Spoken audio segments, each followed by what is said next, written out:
ನನ್ಗೆ ತುಂಬಾ ಅಲರ್ಜಿ ಕೆಮ್ಮು. ಅಲರ್ಜಿ ಕೆಮ್ಮು, ಡೆಸ್ಟ್ ಅಲರ್ಜಿ ಕೆಮ್ಮು ತುಂಬಾ ಬರ್ತಾ ಇತ್ತು. ತುಂಬಾ ಡಾಕ್ಟರ್ ಹತ್ರ ಹೋಗಿ ಎಲ್ಲ ಮಾತ್ರೆ ಮದ್ದುಗಳು ಅಲ್ಲಿ ಯಾವ ಡಾಕ್ಟರ್, ಪಲ್ಮನಾಲಜಿಸ್ಟು, MBBS ಡಾಕ್ಟ್ರು, ಯಾವ ಡಾಕ್ಟರ್ ನೋಡಿದ್ರು, ENT ಡಾಕ್ಟ್ರು, ಎಲ್ಲಿ ನೋಡಿದ್ರು ಏನು ಮೇಲೆ ಆಗ್ಲಿಲ್ಲ. ಆಮೇಲೆ ಏನ್ ಮಾಡಿದೆ, ಸ್ವಲ್ಪ ಬೆಳ್ಳುಳ್ಳಿ,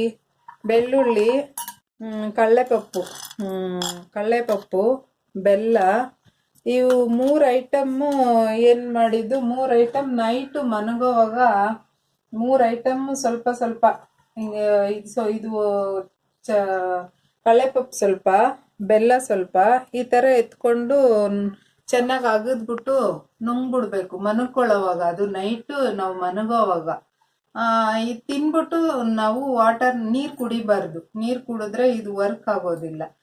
ನಾವು ನೀರ್ ಕುಡಿಬೇಕಂದ್ರೆ ಫಸ್ಟೇ 1 ಟಮ್ಲರ್ 2 ಟಮ್ಲರ್ ನಿಮ್ಗೆ ಎಷ್ಟು ಬೇಕೋ, ನಮ್ಗೆ ನೀರು ಎಷ್ಟು ನೀರ್ ಬೇಕೋ ಅಷ್ಟು ಕುಡಿದ್ಬಿಡ್ಬೇಕು.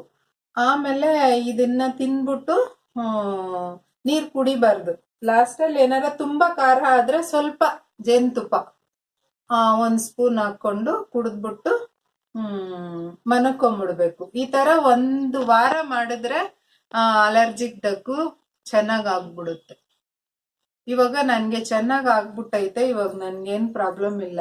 ಅದಕ್ಕೋಸ್ಕರ ನಿಮ್ಗೂ ಯಾರಿಗಾದ್ರೂ ಇದ್ರೆ ಇದು ರೆಡಿ ಮಾಡ್ಕೊಳ್ಳಿ ಅನ್ಬಿಟ್ಟು ಎಲ್ಲಾರು ಚೆನ್ನಾಗಿರ್ಲಿ ಅಂತ ನಾವ್ ಹೇಳ್ತಾ ಇದೀವಿ. ಈ ವಿಡಿಯೋ ಎಲ್ಲರಿಗೂ ಶೇರ್ ಮಾಡಿ, ಸಬ್ಸ್ಕ್ರೈಬ್ ಮಾಡಿ. Thank you.